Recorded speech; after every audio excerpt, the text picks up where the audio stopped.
gagawa tayo ng kuryente.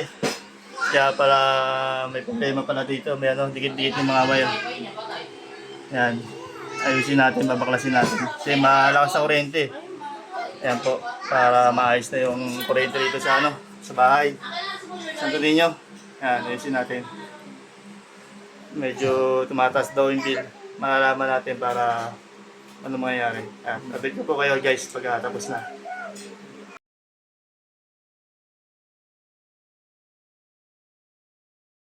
Yan, nainano ko po yung electric fan, dinanggal ko kasi baka saniri ng ano eh.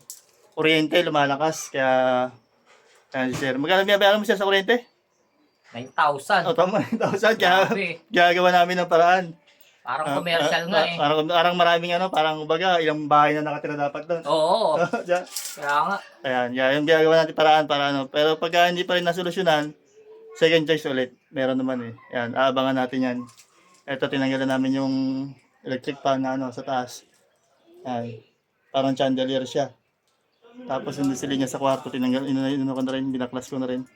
Ayan, sige po, mamaya update ko po kayo pag ano kung nangyayari. Tapos na tayo sa paggagawa. Didikan na lang natin yung resulta kung anong mangyayari. Ayan po yung ano. Ito po si, ang ano niya, ikot niya. Bali, 958 ang ano niya, kilowatt. Checkin natin kung sa isang araw kung ilan ba tinatakbo. Yan ni sir. Napaka mo sir? Ber, ni Sir Ber, ano niya. Kasi sobrang laki talaga eh. Maral ko, baka naman. Baka na. Kasi laki ng ginagamit eh. Nagpalit na ng ano, ng ito, yung ano, yung meter base, metro, nagkawalit na. Wala pa rin. Pero nilinya natin, yung linya, tinignan ko na lahat. Kung anong mangyayari, kung anong galaw. Kaya malalaman, abangan nyo po kung anong mangyayari. Kung may stroke ba itong ano, yung metro, kung may stroke o sobrang bilis, tingnan natin. Or mag-i-slow na siya. Malalaman natin yan, mga 3 days siguro, po to 4 days ang tinatakbo. Ayan. Salamat po.